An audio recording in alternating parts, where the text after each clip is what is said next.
so realistic. In which one? Which effect? All of it. Oh, how long did it take to get the blood? The blood, the brain, everything. Oh, well, it's, Anybody do a killer mold? huh? Anybody do a No. Listen, I mold my stuff from the real thing. If you see a brain, it's from a real brain. You know? I've always believed in being anatomically correct. That's a lesson I learned in Vietnam. I was a combat photographer in Vietnam. My interest in effects began when I was 11, but Vietnam was a lesson in anatomy for me. And what kept me emotionally together was I looked at it like effects. Like, how would I create that? So I really believe in making things. When the guts come out of the guy in Day of the Dead, that's real pig intestines. I mean, not going to get human intestines. You know? But so it's the real thing. Nothing moves and falls and makes noise and splatters like the real thing. You know? No. In Dusk Till Dawn, no. That's the mind of Robert Rodriguez. The genius of Robert Rodriguez. Yes. And from Dusk Till Dawn, what was it like working with George Clooney and Harvey Keitel? George Clooney is the nicest man I have ever met in my life. I learned a lot from watching the way he treated people. It doesn't take a lot of effort to be nice, you know. Right. And he just floored me. He was so nice to everybody, you know. But so and in fact, my daughter was 9.5 on that movie. And she was always hanging out with George Clooney. She was in his trailer all the time, but so was Salma Hayek. So I would go over there and say, you know, George, Leah, no, she's fine. She stays right here. So when the movie was over, he got Batman. You know. So I called his secretary, George Clooney, and asked if I can get a picture of George's Batman, and she screamed, "No way! Absolutely no way!" Warner Brothers will not release any photos of George's Batman until long after the movie comes out, you know. This is 2 months before the movie came out. So Warner Brothers sent George a big color portrait of himself as Batman for his approval. He said, "What the hell with them? Good, happy birthday, Lee," and he FedExed it to my daughter. So she was the only one in the world to have a picture like that. And Harvey Keitel's daughter was on the set, and she was also 9.5. And he would say to me, you're letting your daughter come in with all these topless dancers in the nightclub? Yeah, you know, he's not going to be a kid forever, you know. So his daughter Stella and my daughter hung out, and we smoked cigars together. And you know, I've killed him before, Harvey. You know, I killed him in a movie called Two Evil Eyes. Yeah. He's the guy that was hoisted up with the pole up his butt. Oh, right. Anyway, any questions? Am I missing anybody back there? Yes. Wait, I'll get you in a second. Way back there. You've said in articles that you're the most proud of the Prowler. Really? I said that? But what's your question? Well, basically, if that was true, or are there any movies that come close to, you know, what you're the most proud of? Well, you know, it's a tough question because, like, they're all my children. You know, all these effects. You know, Fluffy was tremendous. You know, the creature in Creepshow. But then I think of Lizzie, the creature in the closet from Tales from the Dark Side. Like, they're all my children. But do I have a favorite? No. Anybody? Go ahead. I'll get you. Yeah. Yeah, when you're hired onto a project, how much of it is, okay, Tom, this is what we want, give it to us, versus, hey, man, you know what to do here? Sometimes it is that. Sometimes it's, you know what to do, you know. I have 2 books out there called Grand Illusions because I think of effects as magic tricks, and they are magic tricks. Some directors don't know how to create a magic trick, like what to shoot before, what to shoot after. Eventually, my contract said that I would direct the scene that my effects were in, just the effects stuff. I always like to put, like, if it's a rubber axe, get a real axe first and take a chunk out of a wall so now it has power. Then the rubber axe hits the girl, you know, it gives you a little special feeling, you know. And a lot of times the script is very descriptive about what they want. But like in Creepshow, for the crate creature, it said, we see a blur of fur and some teeth. Well, that left it wide open, you know. So I had friends do sketches, I did sketches, and we gave them all to Stephen King and George Romero. He picked one of mine, and that's how Fluffy came to be. So I like when that happens, when you fill in the blanks, you know. Yes? What would... No, go ahead. What is your favorite kill from your favorite Friday the 13th movie? What's my favorite kill from my favorite Friday the 13th movie? I don't know, I kind of like all of them, you know. Did you see the new one that came out? It was like the dumbest movie. You know, it was supposed to be a reimagining, a retelling, and it was the dumbest one of all of them. What are some dumb things in that movie? Oh, the guy drops his gun in the puddle, and he actually says, "Where are you, gun?" Who wrote this? You know? Okay, the love scene, the guy is saying, "Your tits are stupendous." You know, who's an 8-year-old guy probably wrote this. And then they put Jason's head in the tree. What do they call those things? A wood chipper. Yeah. His mask flies off. They don't show his face, which was a beautiful makeup. Then they drag him like 200 feet to the lake and throw him in. Why? So you could go, well, when's he coming back up? But they did that. So anyway, it was dumb. You know. How about all the lights around his house? Where do you get the generator? Yeah. Oh no. You know what? But Jason Jason shouldn't exist. Jason was a little kid that died in the first movie. The mother was the killer, right? Exactly. Right. But I talked to Betsy Palmer about this, and she said, no, we never found his body. So, okay, Betsy, that means he crawled out of the lake. He didn't know where he was, and for 35 years later, you know, he's still running around eating crayfish or what, you know. So, I always have this thing against Jason. I mean, I got to kill him in part 4 because it was called the final chapter. Because the series was waning, and I thought that's why it's called the final chapter. It was supposed to be the last one, but it made so much money anyway. You know, money talks. So you're gonna say, I think there's gonna be a Friday the 13th part 13. It's up to 12 now, right? Something close to that. All right, 3. Back there. I'll get you in a second. Way back there. Just want to make sure I don't forget people. First of all, you were awesome in Machete. Awesome in what? Machete. Oh, Machete, thanks. But related to that, of all the movies that you have been in yourself, which one did you have the most fun with? Oh, Dusk Till Dawn. Look who I got to hang out with. Tony, you know, Fred Williamson, Harvey Keitel. You know, there was just so many. It was great fun, you know. Well, actually, this one, the one I'm doing right now, for you latecomers, the reason I look like a caveman is I'm in this Quentin Tarantino movie. It's a Western. It's called Django Unchained. It's Leonardo DiCaprio, Jamie Foxx, Kurt Russell, Samuel Jackson, Christoph Waltz from Inglourious Basterds. And that's been a riot. That's just been a riot. I mean, I got attacked by dogs once by accident. So they come next to me. These are trained dogs, you know.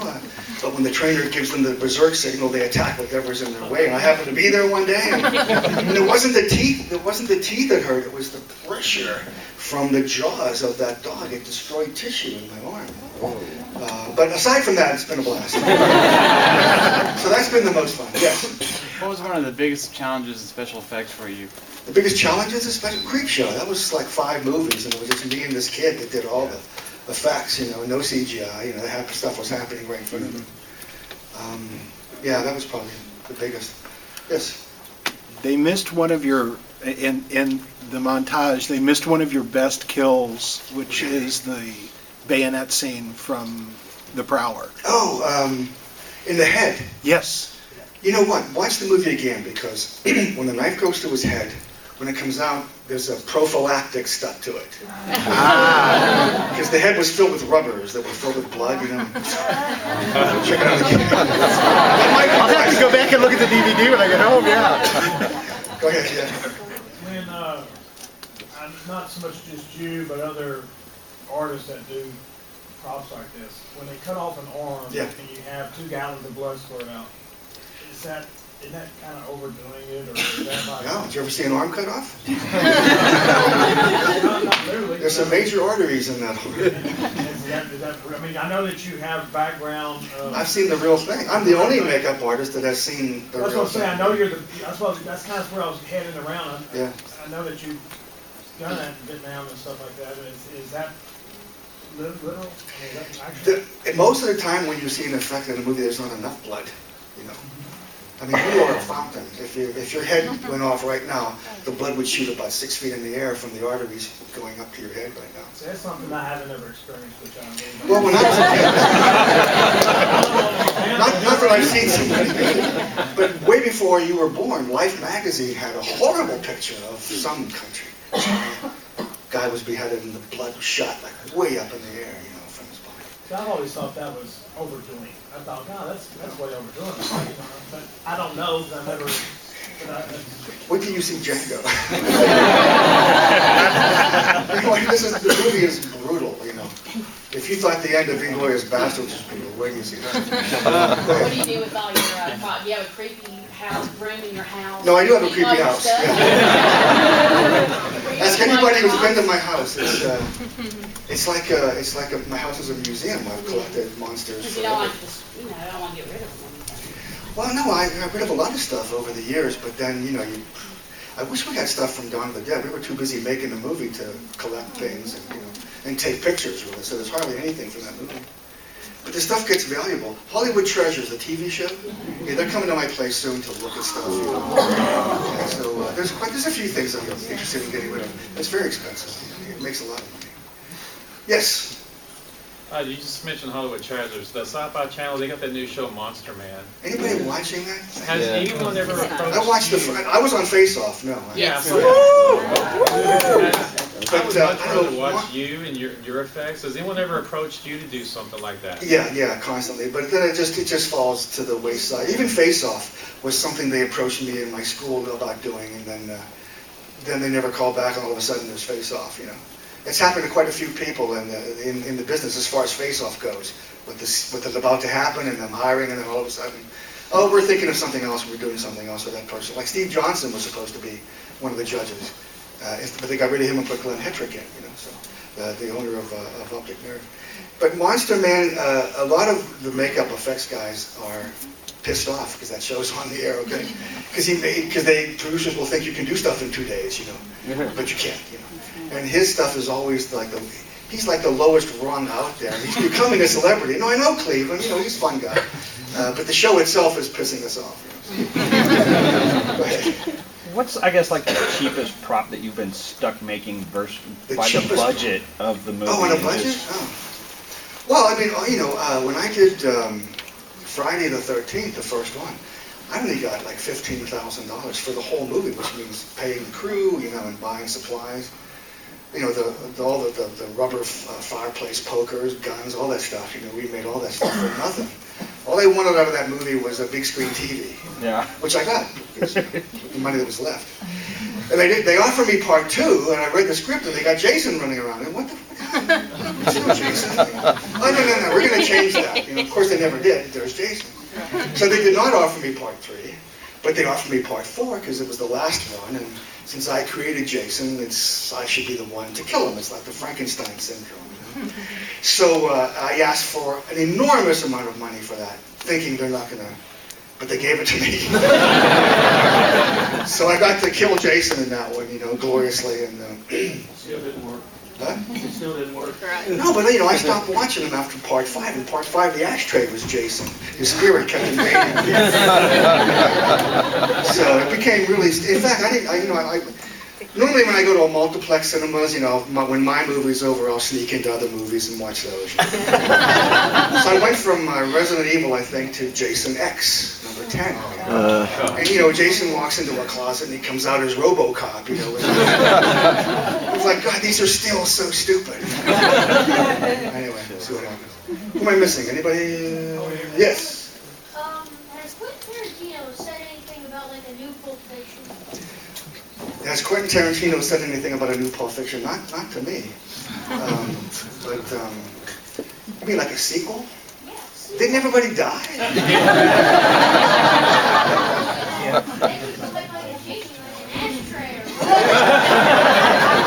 I don't think Quentin would go for that. No, but it doesn't matter if somebody dies in the Quentin Tarantino. Travolta dies halfway through it and comes back for a happy ending. You know, that's the great thing about Quentin Tarantino's script structure. You know, he warps time, and he gets away with it, and it's brilliant. That's part of his brilliance. Yes. Out of all the people you've killed in films and everything, which one was the most personally gratifying?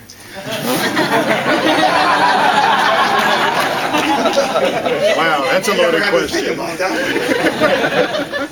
No, I've I've been lucky. Everybody's been great. All the actors. I mean, the best guy whose head we cast, which is a horrendous experience if you're, claustrophobic.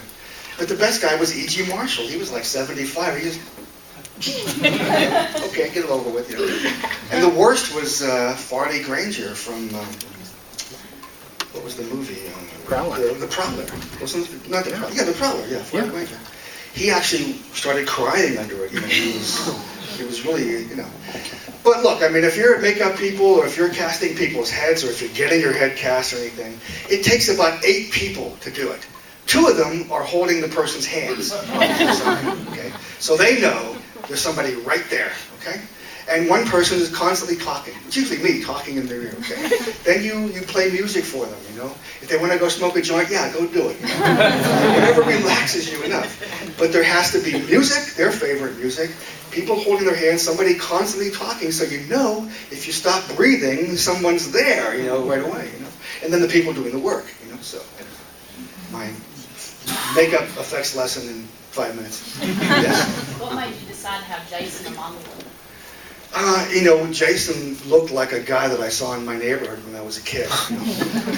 One ear was lower than the other. He looked like Quasimodo with weird eyes. So I modeled Is it that after what it was that supposed to be in the script? No. They had no idea in the script what Jason looked like.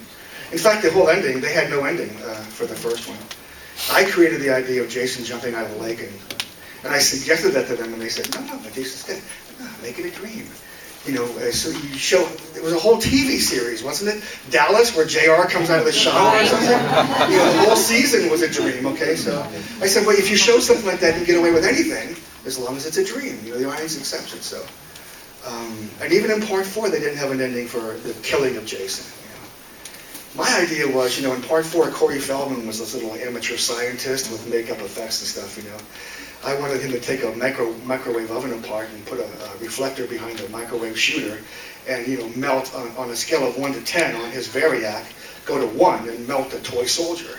And then during the Jason fight, stick it in Jason's head, turn it up to 10, and cook Jason's head from the middle and have it explode, They said, no, the formula for Friday the 13th is killing naked teenagers in the woods with household implements. Well, I said, well, microwave is a household implement. But not back then, microwave was kind of new. So we stuck to the formula. I used the machete from Dawn of the Dead. You had a question? Yeah, go ahead. Yes, first I'd like to say thank you for your military service. You're welcome. I would also like to ask, aside from Quentin Tarantino and Robert Rodriguez, what other filmmakers are you impressed with today? Well, George, I've done 9 movies with George Romero, and he's great because he lets you improvise. As an actor, you can improvise. As the effects guy, we would sit around and think of ways to kill people and go to him and, hey, George, how about if we drive a screwdriver through his arm, his ear, and pull it off, and we'd go, okay. 2 hours later, we're cutting straws and painting them silver and making retractable screwdrivers and doing it. Something we thought. In fact, I think 60% of the deaths in Dawn of the Dead are things that we came up with, The rest were things in the script, so we actually filled in a lot of effects work for them. Yes. Hey, are you proud of Greg and the guys that were working with you going on and doing as well as they've done? The best zombies I've seen are the ones that Greg's creating for The Walking Dead. Because I remember the behind-the-scenes stuff from Day where you were working with Greg. Well, look at Friday the 13th Part 4. Friday the 13th Part 4. I had Alec Gillis, who is now ADI effects, doing all the Alien Predator stuff. Kent, I just took a blank on the guy that does Chucky, Kevin Yeager. Oh. He was on the crew. John Vulich, who formed Optic Nerve. All those guys went on. Greg Nicotero, of course, left to do K&B. So yeah, a lot of them have gone on to be very successful. I'm very proud of Greg because I've known Greg since he was 14. And he was always the business guy back then. Now he's become, the exec producer on Walking Dead. So that's great. Yeah, Green Hat. I've always loved all of your kill scenes, but in your remake of Night of the Living Dead. Night of the Living Dead, there's nothing in it, I know. Whenever you kill Bill Moseley and his head bounces off of the tombstone like that, yes. Is that anatomically correct, or was that were there several shots of that, or did you just do it? I think it was, yeah. I think Yeah? it was, yeah. We built a whole Bill Moseley dummy for that. I just, every time I watch it, it just looks like his head's, boom, bounces right off there. Well, come here, let me bang your head on the I'm not knocking you at all. I love your work. I just didn't know from your perspective if No, that just was. think of it as the laws of physics. You know, for every there's a count. Yeah, no, actually, yeah. So I mean, the tombstone's not going to move. So. Well, yeah. Are you questioning my? No. The kill scene. All right, who else? Yeah, go ahead. Did you actually study anatomy in order to make? Oh yeah. Oh, I had a passion for anatomy when I was a kid. When I was trying to learn this stuff, there were no makeup books out there. There were no courses, you know, like my school or Dick Smith courses or anything. You had to. That's why I said earlier, you know, I would go to school and have my eyebrows missing because I'm experimenting. You know? In fact, this is how stupid I was. My cousin, I'm a little kid now. I'm like 11 years old. I asked my cousin, how do they put the hair on somebody when they're doing a werewolf? He said, oh, well, they use spirit gum. You know what spirit gum is, right? It's a stage glue. Right. I thought he said spearmint gum. I'm chewing gum and I'm putting this kid. So it was experimenting, So as soon as I could find the book, like Richard Corson's book, every makeup course, every book begins with anatomy, okay? You can create the most outlandish creature. If it looks like there's bone structure beneath it, you buy it. But you don't buy pointy eyebrows, you don't buy hard edges, it's just, that can't be part of the anatomy. But you can get away with anything almost by creating the anatomy underneath first, So that to me was very important, even as a kid. But because my older brother, I had 4 older brothers, and one of my brothers was studying to be a mortician. So he was always in the basement practicing reconstructive makeup. He was sculpting heads, and you can push clay together and it becomes a head with eyeballs and a nose, I was sculpting little women with a flap on their belly and sculpting little babies to put in it. This is my my experiments with clay when I was a kid. So it was constant experimentation. Yeah. You said that Bela Lugosi inspired you, but did you grow up watching Hitchcock and that kind of stuff? Well, Hitchcock is more a lesson in story structure, but he's a great example of things not happening on camera, which makes it scary. The movies I grew up in, stuff happened behind closed doors. Radio shows, horror radio shows, you had to imagine it, which means every time you see it, you're imagining it worse because you're getting older and you're more experienced. So the best stuff came from guys like that, Hitchcock. But it wasn't Lugosi though; it was Lon Chaney. Yeah. But what was your question? Did what happened? Just did you grow up watching that type of movie? Oh hell yeah! Oh yeah! No, listen. Aside from Quentin Tarantino, I think name a movie. I hopefully can tell you who directed it. But Quentin dropped out of school to watch every movie ever made. That's his education, and it shows. Because he's brilliant, on set his references are right on. He knows exactly how to tell you something happened in another movie you probably saw, which is what he's after, So, but that's a great education. He's brilliant. Yeah. The special effects like Saw, stuff like that. What do you think about it? I own Saw. I own all of the Saws. I've never watched them. I own Hostel. I've never watched it. Although I hear Saw is pretty good, it's not just torture porn. Storylines, it always changes. Yeah. Someday. I just, when it first came out, I thought it was, people hiking, they're caught by some maniac and then tortured. That's not entertainment to me, The people I've killed are usually mythological, like Jason or Freddy, or, not Freddy, Leatherface, It's the real creeps out there that bother me. What am I afraid of? Spiders, razors, and people. Okay?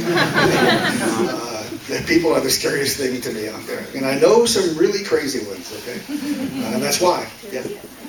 Well, no, he's not crazy. He's brilliant. What do you think of Romero's newer movies? I've seen all of them. I saw Diary. I have not seen Survival of the Dead, but I hear it's not very good. It was voted the worst film at the Cannes Film Festival. But Diary of the Dead, I'm always surprised when George knows so much about what's going on in the world, because his movies always have some subtext going on about what's going on. And Diary was just like that. I had no idea he knew about the internet or that he knows more about life. So he probably did research. Yeah. Speaking of George, I saw that he was on the video game that recently passed Call of Duty Black Ops? Yeah, he's a zombie. Yeah, were you anything, did you get any type of... I just did a video game in Austin, Texas. Oh, really? I went from the set of Django in New Orleans to Austin to be a leader of a motorcycle gang in a video called, I think it's their game, it's called Loco Cycle. It's the same people that Strawberry, what is out there? Yeah. So, I don't know when that game's coming out, but yeah, I'm going to be the Holt Rayback is my name. There's another video game that was going to come out. It was called City of the Dead. It never happened. They paid me completely. They created my whole computer image. They gave me these beautiful full-color posters on metal stands to take to conventions, you know, and they just never called back. You know? But they paid me completely. The game never happened. I have big paintings of me as the character. You had to reach a certain level before I would come and help you. And the most requested weapon was the dick gun. Anyway, yes. Who? Yes. Okay. Let me go first. All right, go ahead. Out of everything you've done, because you've been a part of a lot of movies in the 80s, you've seen all the censoring and everything else, what is the one movie, out of all the effects you've done, that you've been either upset or angry or something of that nature, that has gotten censored in any country? Well, forget about it in Germany. You can't watch my movies in Germany. Oh, well, you can't now, but back then you could. You know, England was the same way. But what was I pissed off about? You mean like they cut stuff? Yeah, just something you really worked hard on. I don't. I used to get angry about that, but after you direct something, you realize that the movie is the director's movie, okay? So if the director decides to cut something, well, that's his piece of work. I was only one of the tools in the toolbox. But they haven't really, even Friday the 13th Part 4, every effect is in there, but it's quick, so that you could dwell on Jason's death. That was the director's idea, and that worked. Night of the Living Dead Mine, the censors just hit us so bad. We had to cut all the head exit wounds, we had to cut a lot of the head blowing up, It's in the 28-minute documentary on the DVD, but it's not in the movie. I was pissed off about that because I wasn't there in LA when they did cut all that stuff, or I would have argued for it, Scorsese goes through it all the time. He just, like in Taxi Driver, he just changed the color of the blood. And you got to keep everything in, So there are ways to deal with them, just nobody was dealing with it with my movie, Did you have another question? Okay. Who are we missing? Way back there, yeah. What was it like working with Joe Spinell on Maniac? Joe Spinell was a trip, he would go from, he was a Jekyll and Hyde. He's always terrific guy. But one day we all got boxed lunches and he didn't get one. He went nuts. He tore the set apart. He went, you can't do that to me. But then the next day he took me to the set of Nighthawks and I got to meet Sylvester Stallone because he was working on that. But I was anxious to work with Joe Spinell because I have seen him in The Godfather. I saw him in Rocky. We would sit around in conferences about what effects to do for Maniac. And so many times I had to say, no, Joe, we're not going to cut that off. Okay. I think he hated women or something. But, so what you see in Maniac is the result of nixing Joe and a lot of effects he wanted to do. And he wanted to bite stuff off that was, it would have been a different movie. It would have been porno, let's say. Anybody else? Am I missing? How much time do we have? Looks like we got about, it's almost 4 o'clock, about 3 till. Okay, 3 till? So that's good for 3 questions, yeah. Yeah.